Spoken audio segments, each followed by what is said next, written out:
Hello lovely students, this is Aadya. Welcome back to the channel. आज हम ले रहे हैं 7th क्लास की एक्सरसाइज 2.1 का क्वेश्चन नंबर 3। मैंने बोर्ड पर एक्सरसाइज भी मेंशन कर दी है और क्वेश्चन नंबर 3 भी लिख दिया है। हम इसके कुछ पार्ट्स आपको सॉल्व करके दिखाएंगे। हालांकि इसके बहुत सारे पार्ट्स हैं, बट हम थोड़े से पार्ट्स में ही आपको इस क्वेश्चन का कॉन्सेप्ट क्लियर कर देंगे। हम क्वेश्चन को रीड करते हैं। Multiply and reduce to lowest form. इस क्वेश्चन का मीनिंग है कि पहले आपको मल्टीप्लाई करना है, फिर आपको उसकी लोएस्ट फॉर्म में कन्वर्ट कर देना है and convert into a mixed fraction. और जब आपके पास लोएस्ट फॉर्म मिल जाएगी आपको, तो आपने उसको मिक्स्ड फ्रैक्शन में चेंज कर देना है। तो मेरे पास आपके ही न्यू एडिशन की 7th क्लास की बुक है और मैं उम्मीद करती हूँ कि आपके पास भी होगी। न्यू एडिशन सबको मिल चुका होगा। हम इसको स्टार्ट कर रहे हैं। हम इसके कुछ पार्ट्स लेंगे, आप बोर्ड पर देखिए। मैं यहाँ पर पहले फर्स्ट पार्ट ले रही हूँ। इसका फर्स्ट पार्ट है 7 इंटू 3/5। आप ध्यान से सुनिए और समझिए। देखिए, एक्चुअली में वहां पर 7 जो है सेंटर में लिखा है, राइट? कुछ इस तरह से आपको दिखाई दे रहा होगा। अब सबसे बड़ी समस्या ये खड़ी होती है कि बच्चों को डाउट ये रहता है कि ये 7 ऊपर वाले से मल्टीप्लाई होगा या नीचे वाले से। ऊपर वाले को न्यूमरेटर कहते हैं और नीचे वाले को डिनोमिनेटर कहते हैं। तो मैं अब आपको बता दूं कि न्यूमरेटर न्यूमरेटर से मल्टीप्लाई होता है एंड डिनोमिनेटर डिनोमिनेटर से मल्टीप्लाई होता है। बट इस 7 के साथ कुछ भी नहीं है, यानी कि 7 इज अ होल नंबर।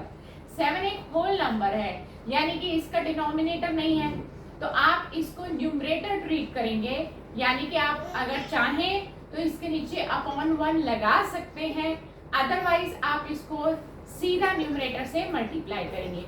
तो मैं आपको दोनों तरीकों से बताऊंगी कि आपके मन में कोई भी डाउट ना रहे कि हम इसको डायरेक्ट कैसे लिख सकते हैं और इनडायरेक्ट वे में कैसे कर सकते हैं। आइए देखिए। पहले तो आप इसको 7 को 7/1 बना सकते हैं। जिसका डिनोमिनेटर नहीं होता उसके नीचे हम अपॉन 1 लगा देते हैं into 3/5।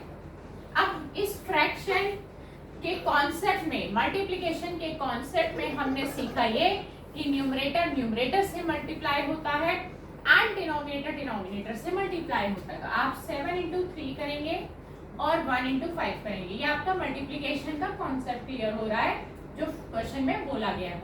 7 3s are 21, 1 5s are 5, right? अब आपको कहा गया है कि इसको लोएस्ट फॉर्म में कन्वर्ट करिए। देखिए, लोएस्ट फॉर्म को हम स्टैंडर्ड फॉर्म के नाम से भी जानते हैं, यानी कि क्वेश्चन में अगर आए कि स्टैंडर्ड फॉर्म में आंसर दो या लोएस्ट फॉर्म में आंसर दो, तो मतलब सेम रहेगा।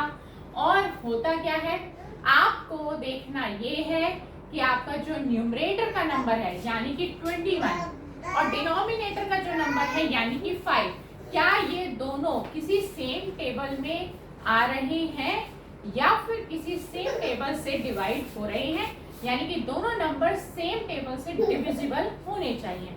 फिलहाल मेरी दृष्टि ये कहती है, सोचने समझने की शक्ति ये कहती है कि 21 और 5 किसी सेम टेबल में नहीं आते, क्योंकि 5 इज अ प्राइम नंबर। जब ये किसी टेबल में आते ही नहीं है सेम टेबल में, तो यही हमारी लोएस्ट फॉर्म कहलाएगी। तो ये हमारा सेकंड कॉन्सेप्ट भी क्लियर हो गया है। एंड थर्ड कॉन्सेप्ट है कि हमें इसको मिक्स्ड फ्रैक्शन में चेंज कर कर भी दिखाना है। तो मिक्स्ड फ्रैक्शन में चेंज करने के लिए आइए सीखिए कि हमें क्या करना है। हमें लॉन्ग डिवीजन मेथड करना पड़ेगा। आप सबसे पहला कॉन्सेप्ट ये सीखिए कि जब भी लॉन्ग डिवीजन इस्तेमाल करना है, तो जो डिनोमिनेटर है हमारा, यानी कि नीचे वाला पार्ट है, वो डिवाइजर बनता है, बाहर जाता है, चाहे वो छोटा हो चाहे वो बड़ा। डिनोमिनेटर में हमेशा डिवाइजर ही बनना होता है और जो न्यूमरेटर है वो हमेशा डिविडेंड बनता है, यानी कि वो अंदर आता है। सिंपल भाषा में बोला जाए तो ऊपर वाला हमेशा अंदर लिखा जाएगा, नीचे वाला हमेशा बाहर लिखा जाएगा। इसमें बड़े छोटे का कोई मैटर नहीं है, ठीक? 5 टेबल में 21 आता नहीं है तो हम लेंगे 5 4 द 20, हमें रिमाइंडर मिल गया।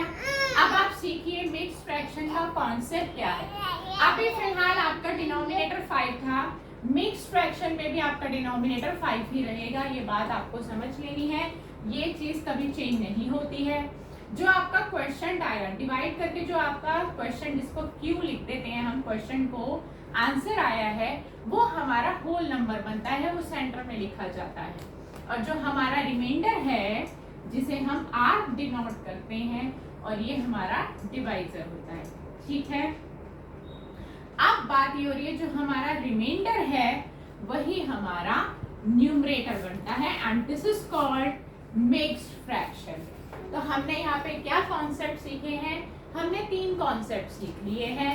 अब मैं इसका एक पार्ट और ले रही हूँ, और उसमें हम सीखेंगे क्या कि अगर हम 1 ना लगाना चाहें, जैसे भी स्टार्टिंग में हमने 7 के नीचे 7/1 लगा के क्वेश्चन किया था, अगर हम 1 ना लगाना चाहें तो हम इस क्वेश्चन को कैसे करेंगे सॉल्व। हम ले लेते हैं इसका 5th पार्ट ले रहे हैं, जिसमें अब फ्रैक्शन पहले है और होल नंबर बाद में है।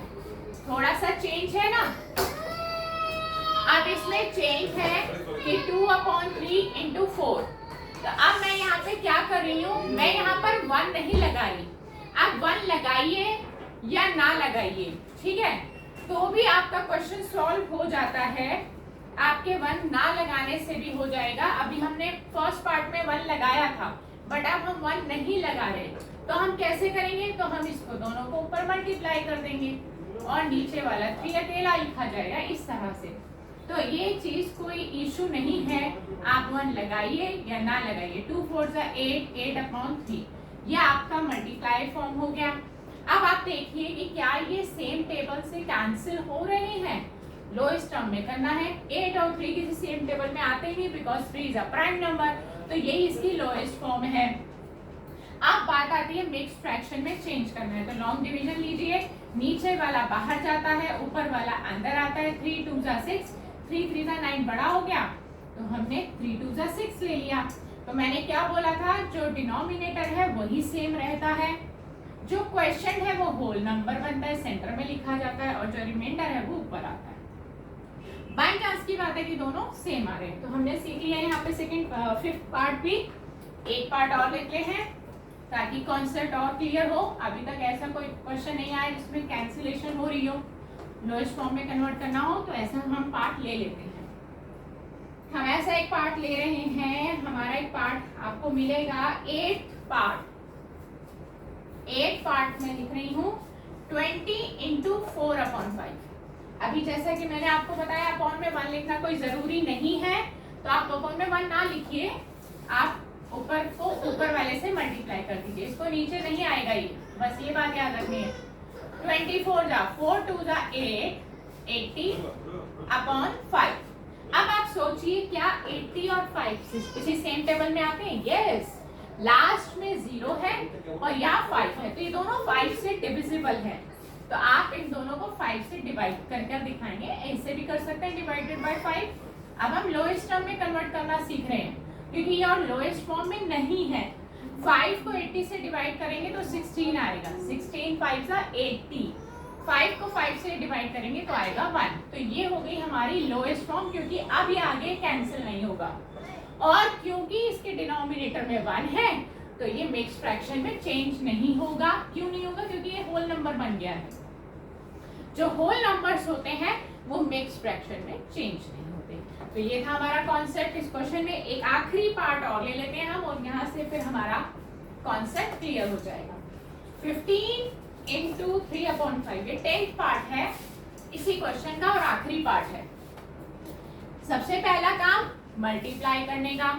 आप न्यूमरेटर को न्यूमरेटर से मल्टीप्लाई कर दीजिए इस तरह से। 15 3 45। अब आप चेक करिए क्या ये लोएस्ट फॉर्म में है? नहीं, क्योंकि 45 और 5 दोनों 5 से डिविजिबल हैं।